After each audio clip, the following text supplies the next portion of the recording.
Construye tu identidad digital en Internet con .cl. Nick Chile, somos el .cl.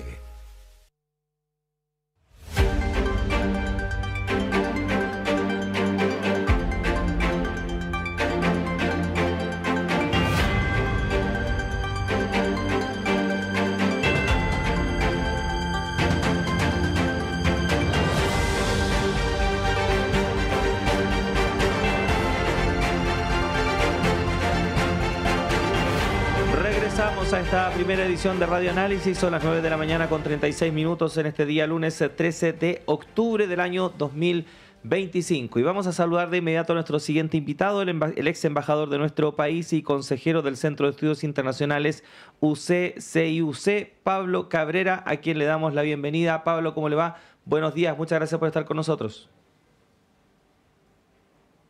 Sí, me dicen por interno que está ahí muteado, profesor, así que si ahí arregla ahí el micrófono, lo escuchamos perfecto.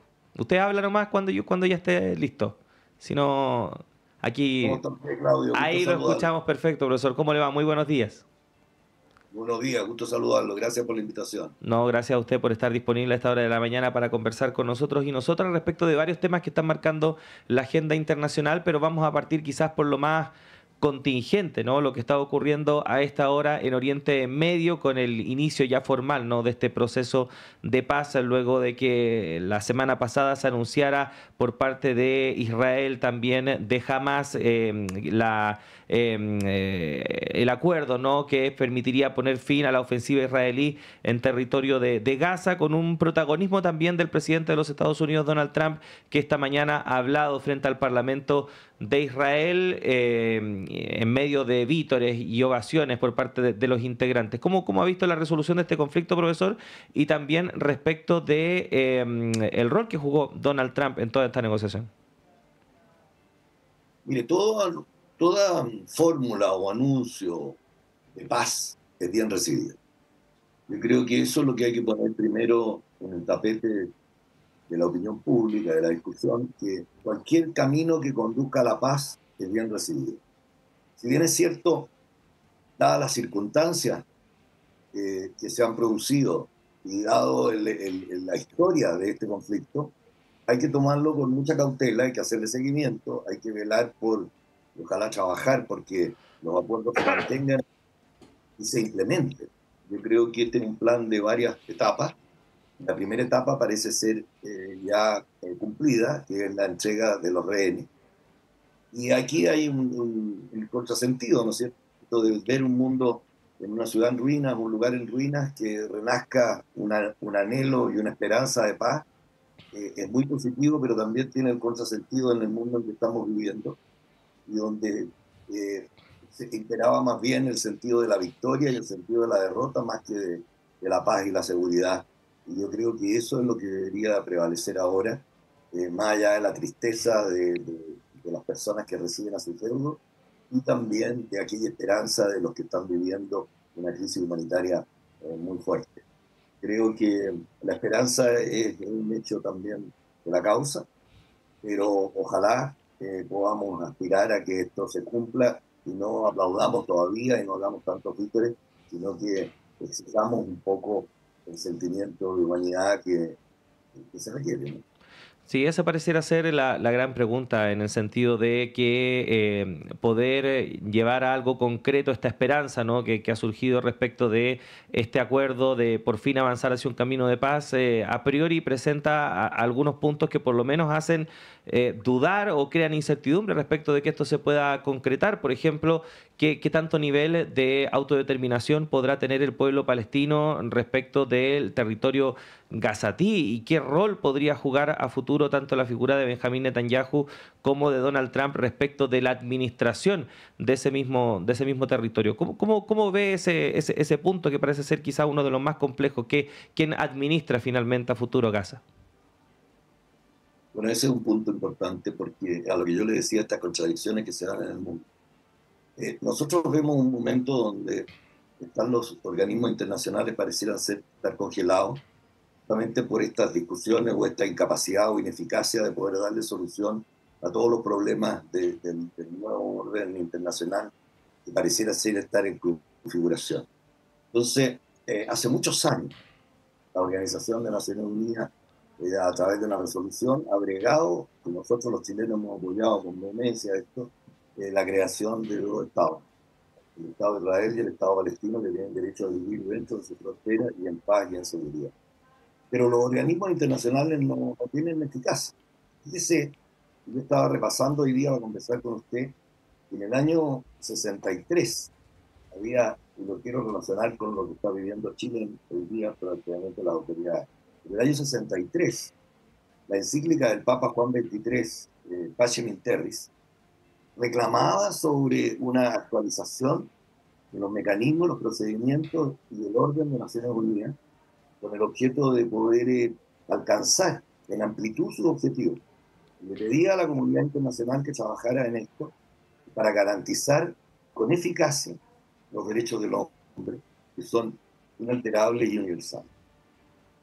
Creo que hoy día, teniendo al presidente de Chile visitando al Papa León XIV y estando en Israel en este minuto hablando al Parlamento, el presidente de la potencia rector, una de las potencias rectoras de la globalización, creo que nos debe motivar a justamente a reflexionar sobre lo que hemos hecho. Alguien decía que todos tenemos culpa y siempre nos hacemos culpa, pero al final del día el orden es lo que nos reclama. Y ese orden, tenemos que preguntarnos si ese orden es caótico, si vamos a reconstruir el orden, si vamos a poder vivir en paz, o es políticas de los Estados Unidos, de una sola potencia, la que nos están rigiendo la conducta de los estados. Entonces creo que la reflexión vale para los países, para la implementación de las políticas exteriores, para los posicionamientos estratégicos e institucionales, de cara a que esta guerra, que es dramática y de gran crisis humanitaria, se extienda a otros lugares del mundo. También hay conflictos. Hay uno en el corazón de Europa y siguen muriendo miles de personas. Esperemos que estos muertos, que hoy día se refleja en una entrega de sus cuerpos por la paz y la seguridad, ojalá, y el futuro de bienestar de dos pueblos, creo que nos debe motivar a que las discusiones adquieran un mayor espesor intelectual y un mayor rigor en cuanto a no ser tanto superficiales a quién gana o quién pierde y cuál es el mundo en el que queremos vivir. Creo que tenemos que trabajar por eso todo, un granito de arena de cada uno, en este caso la diplomacia sigue siendo muy importante. Y en ese sentido, ¿en qué posición queda el presidente de los Estados Unidos, Donald Trump? Porque a propósito de todo este proceso de negociación, ¿no?, que culminó con este acuerdo entre Hamás y el Estado de Israel, el presidente de los Estados Unidos, Donald Trump, no ocultó, ¿no?, por así decirlo, el rol protagónico que jugó en estas negociaciones y lo mezcló con todo esta previa, ¿no?, a que se conociera el nombre del ganador o ganadora del Premio Nobel de la Paz, que finalmente fue para la opositora dirigente venezolana María Corina Machado, pero estaba esta sensación de que a veces uno podía creer que estaba más preocupado Donald Trump de recibir el premio que efectivamente llegar a algún tipo de resolución pacífica en el caso de la situación de Gaza. Pero usted lo mencionaba, hay otros conflictos que están abiertos donde el presidente de los Estados Unidos puede jugar un rol bastante protagónico, como por ejemplo en Ucrania. ¿Cómo queda la figura del presidente de los Estados Unidos como figura mediadora ante este tipo de conflictos? Mire, yo entiendo la función periodística, la función de poder tener noticias en cuanto a esto y la función de los gobiernos de poder postular sus compromisos y sus tareas para que sea de conocimiento y aceptación lo más amplia posible. Pero creo que esa es la aproximación superficial al tema. Creo, como yo le dije al inicio, todo lo que sea iniciativas de paz sean bienvenidas, pero no las descansemos en una pura persona. No estamos aquí trabajando, creando a nuestra imagen y semejanza a un nuevo Dios. Yo creo que el orden es distinto. Nosotros tenemos que apelar a que estamos viviendo en una comunidad y que tenemos que necesitar un orden establecido. Y ojalá ese orden sea el orden que podemos construir durante la Segunda Guerra Mundial y que creíamos se ha ido perdiendo el valor del fracaso de la Liga de las Naciones, que fue en el año 45, cuando terminó la guerra mundial y creamos la Organización de las Naciones Unidas con la esperanza de tener un mundo de paz y seguridad. Después cayó el muro de Berlín y dijimos que era el fin de la historia y que iba a venir el mundo para todos, de encuentro, de desarrollo, de paz, de seguridad, y se nos fue una ilusión. En poquito tiempo vimos que la historia volvió y con más brío, con más enfrentamientos, con más conflictos. Entonces, tenemos que empezar a buscar dónde están los cuellos de botella para que nosotros podamos desarrollarnos, y no solo de la perspectiva de la imagen ganadora de un país u otro. Yo creo que no es que esté hablando en utopía o distopía o esté imaginando situaciones. Sí, la historia nos muestra, quizás no la historia más reciente, sino la historia en general, de cómo reaccionan las civilizaciones frente a la amenaza, cualquiera sea. Lo que pasa es que hoy día las amenazas eran impensadas. Entonces, cuando tenemos un mundo donde la tecnología nos domina, donde la geopolítica de los recursos reclama, y donde las finanzas son necesarias para el desarrollo, que son los tres grandes acápites: la geopolítica de los recursos, la finanza y la cultura, el factor de la cultura, en el fondo, de la dignidad de las personas, son los tres temas de la geopolítica, la finanza, y nos pueden llevar a establecer una agenda real de convivencia. La convivencia es el problema grande entre todos, la falta de confianza. Al final del día, cada uno quiere sacar su poco provecho. Creo que la digitalización, la tecnología, hace que los problemas se sientan de otra manera. Tenemos que buscar una manera de entender y insertarnos en este mundo tecnológico, humanizar la tecnología y naturalizar el siglo XXI con sus desafíos. Esa es la tarea que tenemos, naturalizarlo, no quedarnos en los siglos XX o con las discusiones antiguas y que los procedimientos y los mecanismos que usamos eran como zona de confort, que al final del día aplaudimos porque de una guerra va a venir una negociación y va a venir la paz. Es como un proceso así. No, yo creo que ya tenemos que prevenir antes, prevenir estas situaciones de conflicto, con el objeto de poder vivir en este mundo en paz, y que los que tienen derecho a protestar también se vengan en las soluciones de las encuentros. Creo que aquí el tema cultural es tremendamente importante. La dignidad de las personas existe en todas las culturas.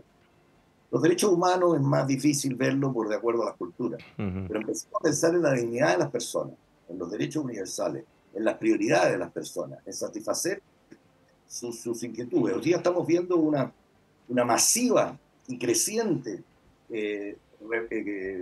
estallidos de la juventud, que encuentra que han sido dominados por la corrupción, que no tienen acceso a los recursos, que las nuevas generaciones están empobrecidas, y vemos que en el Asia muy peligrosamente nos está poniendo las nuevas luces amarillas, y en América Latina ya en 2 países, en Paraguay y en Perú, han ocurrido estos hechos, y deberemos de poner las luces ya no amarillas, sino que luces rojas, en cuanto a que el proyecto propiamente es un proyecto insatisfactorio, donde el derecho internacional se ha transformado en historia, es deficitario.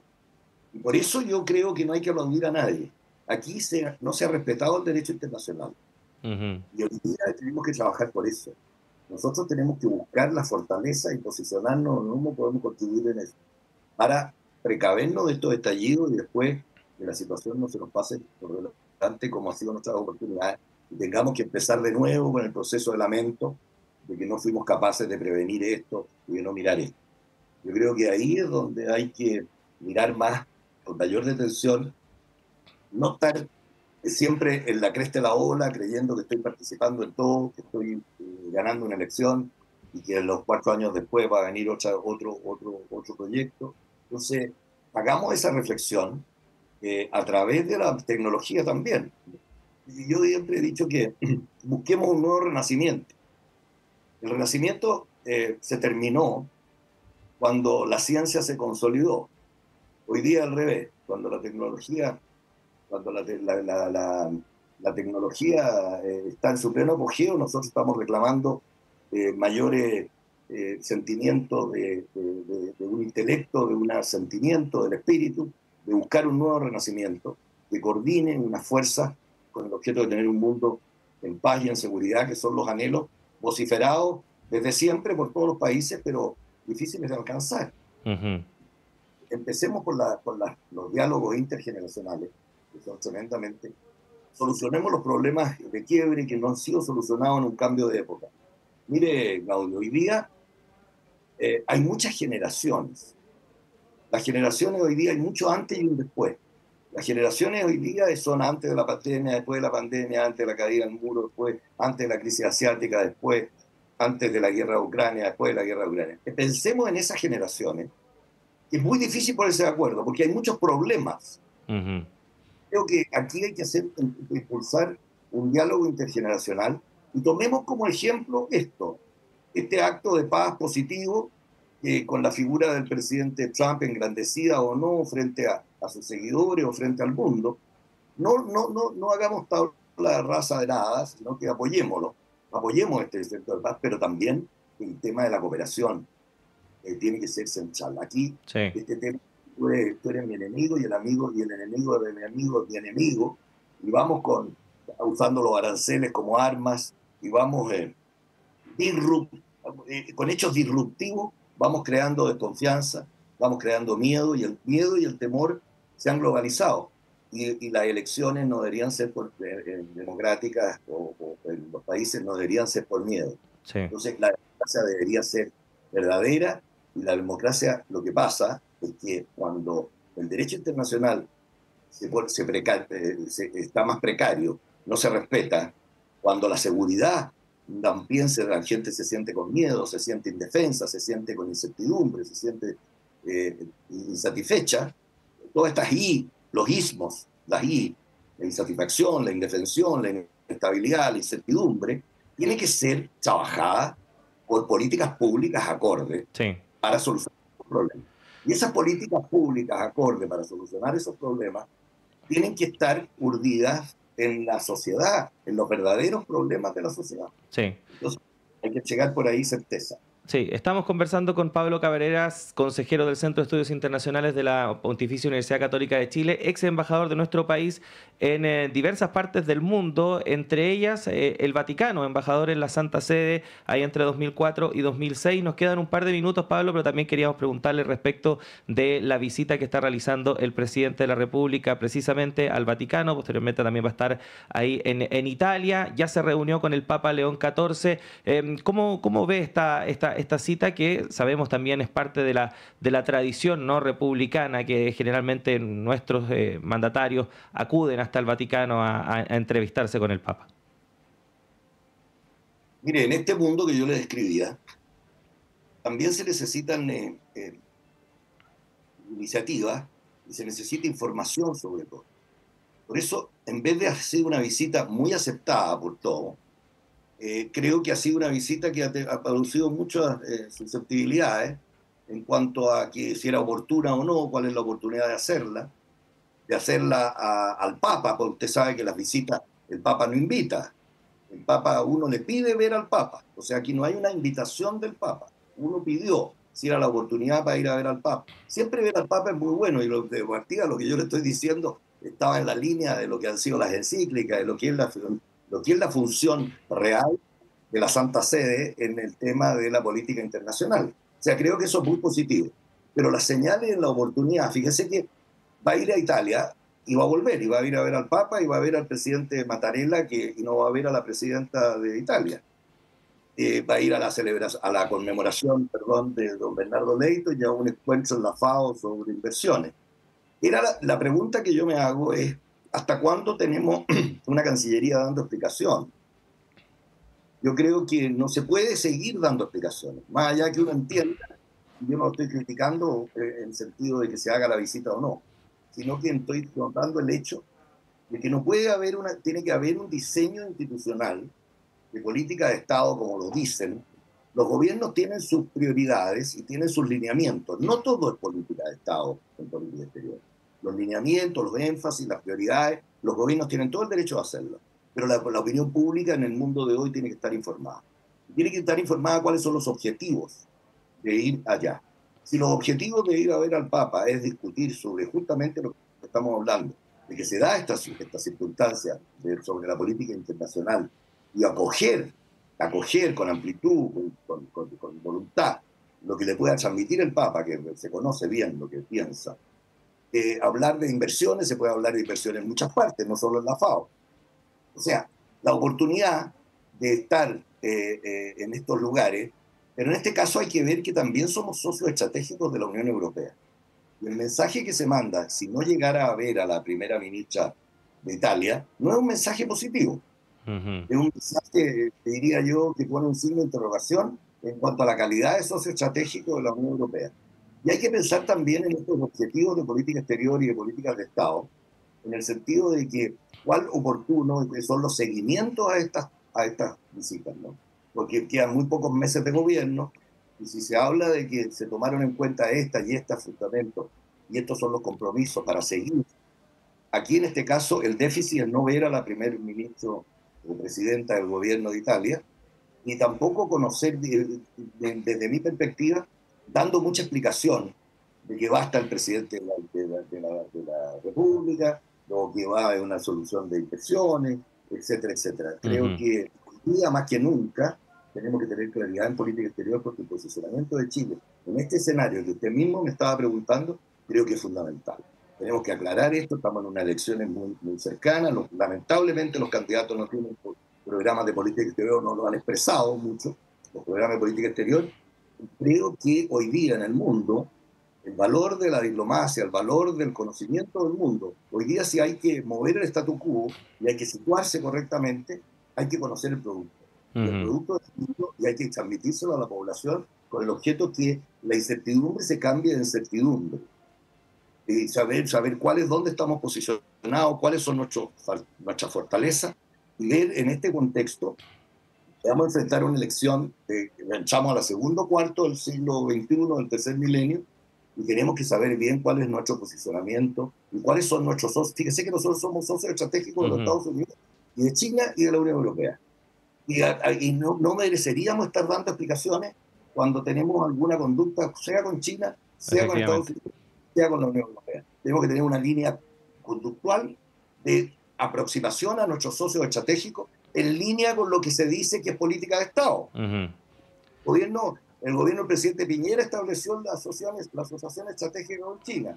El gobierno de otros anteriores presidentes con Estados Unidos y con la Unión Europea. Sí. Entonces, sigamos esta línea, pero démosle valor a lo que es una Cancillería potente que trabaje con todos los organismos del Estado y coordine la política de Chile en este sentido. Sí, lamentablemente se nos acabó el tiempo, Pablo. De todas maneras, muy interesante la conversación, así que queda más que invitado para una próxima ocasión para seguir hablando, por supuesto, de estos temas que tienen que ver con nuestro país y la política exterior. Pablo Cabrera, abogado diplomático, consejero del Centro de Estudios Internacionales de la Universidad Católica. Muchas gracias por haber estado con nosotros. Gracias, Claudio. Encantado por estar con ustedes. Nos vemos. Y nosotros también nos despedimos rápidamente, son las 9:59, nos pasamos un poquito, pero estaba bien interesante la conversación. Ya llega Nicolás Rojas y Semáforo, que tenga un buen día.